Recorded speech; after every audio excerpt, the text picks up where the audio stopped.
So guys welcome back to Aasu dynamite vlogs. तो आपने मेरे पिछले व्लॉग में तक देखा था कि मैं पहुंच चुका था मंदिर तक, क्योंकि हम मंदिर से पहुंच गए। उससे आगे का व्लॉग हम अभी दिखा रहे हैं, क्योंकि वो वाली वीडियो काफ़ी बड़ी हो गई थी। तो अभी आगे दिखाते हैं आपको यहाँ पर मंदिर और जो सरदार लोग आ जाते हैं। चलते हैं बाकी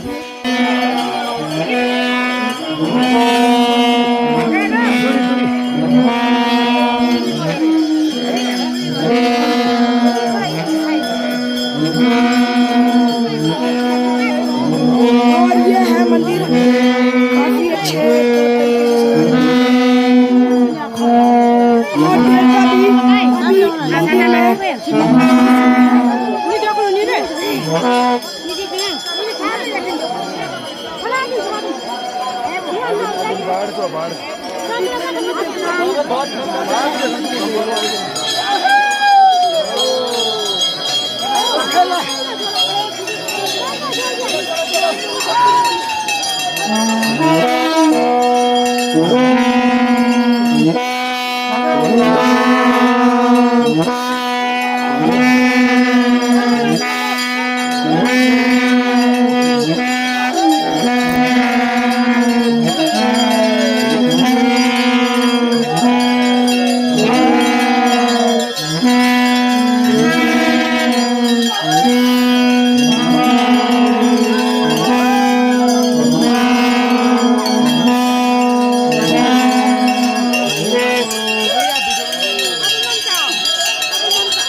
तो भाई आप मेरे पीछे देख सकते हैं और आप इधर भी देख सकते हैं कि देवता नाच रहे हैं।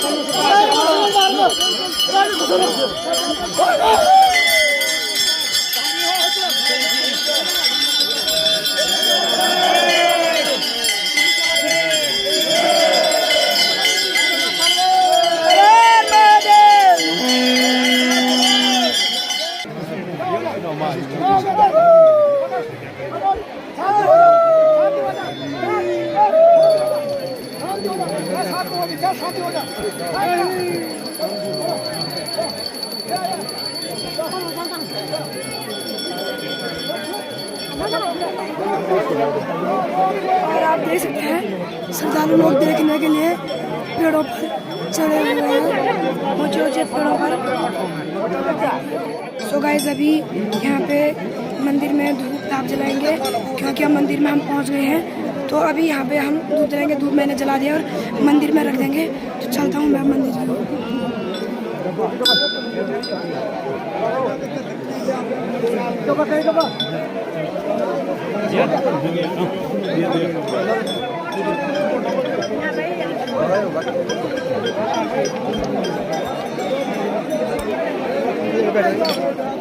सो गाइस अभी देवता भी आ गए अंदर। तो मैं आपको खंकर के बारे में दिखा तो दिया, पर मैंने उसके बारे में आपको कुछ बताया नहीं। तो मैं आपको खंकर देवता के बारे में कुछ इम्पोर्टेंट चीज़ें बता देता हूँ।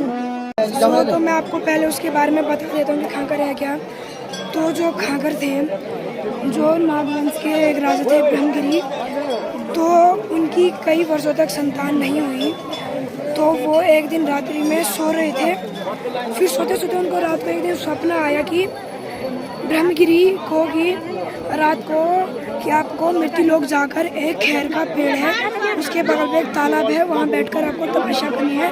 तो राजा ब्रह्मगिरी अपनी पत्नी को बताते हैं उसके बारे में, उनके बारे में। तो राजा ब्रह्मगिरी पुत्र के लिए वहाँ पहुँच जाते हैं मृत्युलोक और वहाँ खैर के पेड़ के नीचे तपस्या कर लेते हैं। तो तपस्या करने को उन्हें 12 साल करनी थी, तो उन्होंने 12 साल जब तपस्या पूरी की तो 12 साल बाद जो वो खैर का पेड़ था वो बीच से फटा और जो वो तालाब है वो तालाब में गिर पड़ा। तो वो जो खैर का पेड़ तालाब में गिरा तो जो 2 अलग अलग हिस्से हो तो उनसे 2 बच्चे वरदानी बच्चे पैदा हुए जो थे विंसर देवता और खांगर देवता। फिर वो जब वो पेड़ टूटा तो तालाब भी फूटा उसी के साथ और वो बच्चे उसी के साथ बहने लगे।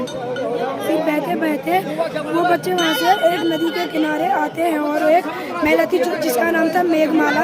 तो वो उन्हें अपने घर ले जाते हैं और 2-3 दिन पाल दिया। तो वो महिला उन्हें पूछे कि तुम कौन हो, क्या हो। तो वो बच्चे बचपन से ही वरदानी होते हैं जिसके कारण वो सब कुछ जानते हैं। तो उन्होंने कहा कि हम कुछ अवश्य उद्देश्य के लिए आए हैं तो हमें छोड़ दो, हमें आगे जाने दो। तो जो दोनों बच्चे हैं वो वहाँ से आगे चलते हैं। फिर वहाँ से वो रामगंगा पहुँचते हैं, रामगंगा से चौखुटिया पर रामनगर से चौखुटिया पर जो विंसर देवता थे वो खांगर देवता को कहते हैं कि आप रामनगर में रुक जाओ, मैं यहाँ से आगे अपने लिए पवित्र स्थान ढूंढता हूँ। मैं अपने लिए आगे जो रामगंगा है वहाँ से आगे जाके अपने को पवित्र स्थान ढूंढता हूँ। तो जो विंसर देवता था वो चौथान से राठ क्षेत्र में जाके अपने लिए पवित्र स्थान ढूंढने के जहाँ का नाम था बिंसर खाल। वो जगह उनके काफ़ी पसंद आई और उन्हें काफ़ी सुंदर लगी तो उन्होंने अपना स्थान वहीं बना लिया। फिर उसके बाद जो खांगर देवता था वो रामनगर से लोभापट्टी आए और लोभापट्टी से पांडु खाल आए। पांडु खाल से जब उन्होंने खांगर खेत की बड़ी बड़ी चोटियाँ देखी तो वो वहाँ जाने का उन्होंने निर्णय लिया। तो वहाँ जाने से पहले वहाँ सूढ़ी तली आए, सूढ़ी तली में 3-4 दिन रुके, वहाँ के वो आराध्य बन गए। फिर सूढ़ी तली के बाद वो सूढ़ी मल्ली आए और सूढ़ी मल्ली में भी वो 2-3 दिन रुके और वहाँ के भी आराध्य बन गए। फिर उसके बाद जब वो सूढ़ी मल्ली से खाकर खेत पहुँचे तो खाकर खेत में उन्हें वो जगह काफ़ी पसंद है और वो खाकर खेत में ही रहने लगे। फिर उसके बाद वो खाकर खेत से मैदुनी गांव भी पहुंच गए और मैदुनी गांव में भी वो आराध्य बन गए। फिर एक बार जो गढ़वाल राज्य के राजा थे उस समय गढ़वाल की राजधानी श्रीनगर थी, तो वहाँ के राजा ने सभी देवी देवताओं को बुलाया बारिश निकालने के, क्योंकि वहाँ बारिश आए नहीं थी। तो हमारे जो मैदुनी के देवता थे उनके डंगरिया थे बगद्वाल परिवार के, वो भी वहाँ गए श्रीनगर। तो वहाँ उन पे देवता अवतरित हुआ और वहाँ काफ़ी बारिश हुई खांगर देवता की कृपा से। तो वहाँ जो श्रीनगर वालों के सारे सामान बहने बूने लगे। तो उसी समय से जो बारिश निकालने की मान्यता है वो बारिश निकालने और बंद करने की मान्यता है वो है खांगर मैदुनी के पास। और फिर इतना ही जितना मुझे पता है मैंने आपको बता दिया है। और आप पीछे भी आप देख सकते हो तो मैं आपको थोड़ी और दिखाता हूँ। पीछे जितनी जानकारी मुझे पता थी मैंने आपको बता दी, तो मैं आगे चलता हूँ और आपको वहाँ दिखा दूँ। तो गाइस हमें अभी देवराज चाचा भी मिल गए हैं, ये एक समाज सेवक है। तो हम इनसे भी खांगर देवता के बारे में कुछ जानकारी लेंगे। तो चाचा जी थोड़ी आप कुछ जानकारी दो हमें। अभी हम लोग भगवान खांकर महादेव की पावन धरती खांकर खेत में हैं और ये खांकर महादेव 120 गांव के आराध्य देव हैं। 120 गांव के आराध्य देव हैं और हर 12 साल में यहाँ पर जो है जात चढ़ाई जाती है और जात हमारे सिवनी से आती है। और सिवनी के साथ साथ बदारपट्टी के जो गांव हैं, बदारपट्टी के कई गांव सैकड़ों गांव यहाँ से जुड़ने के बाद यहाँ पर आते हैं और दोनों तरफ से देवता आता है। यात्रा शुरू होती है सिवनी से और फिर मैथिली से भी देवता आता है और उसके बाद उनका मिलन खांकर खेत में होता है। खांकर खेत में मिलन के बाद भव्य रूप में मंदिर में पूजा अर्चना होती है और बहुत बड़ा सिद्धपीठ है।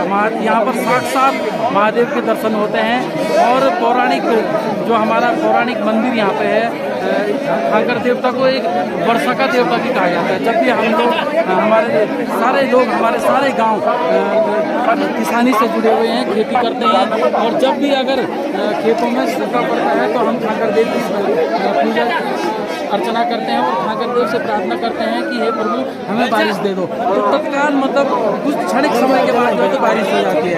और यदि अगर लगातार कभी बारिश होती है, लगातार बारिश होती है और बारिश से अगर किसान लोग परेशान हो जाते हैं तो पुनः अपने खाकर आराध्य देवता खाकर देवता की प्रार्थना करते हैं और उसके तत्काल जो है तो बारिश बंद हो जाती है। तो ये बड़ा विश्वास है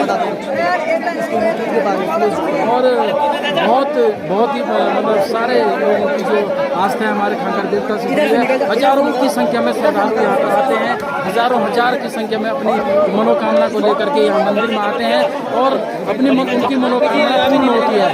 मैं एक सामाजिक कार्यकर्ता होने के नाते और एक जनप्रतिनिधि होने के नाते अभी चाचा जी ने भी हमें कुछ अच्छी जानकारियाँ दे दी है। तो जो चाचा जी ने कहा कि 120 गाँव इनके आराध्य हैं, तो क्योंकि जब वो श्रीनगर से बारिश निकाल जाए तो वहाँ के राजा ने प्रसन्न होकर पूछा था कि आपको क्या चाहिए, तो वहाँ के डंगरिया ने कहा कि हमें 120 गाँव दे दो।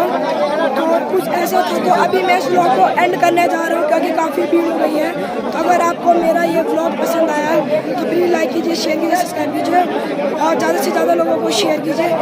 फिर अभी आप देख सकते हैं अभी भी भीड़ लगी है, काफ़ी ज़्यादा श्रद्धालु लगे हुए हैं, कई तो बाहर में भी वेट कर रहे हैं। तो अगर आपको पसंद है तो लाइक कीजिए। Thank you so much for watching. Bye.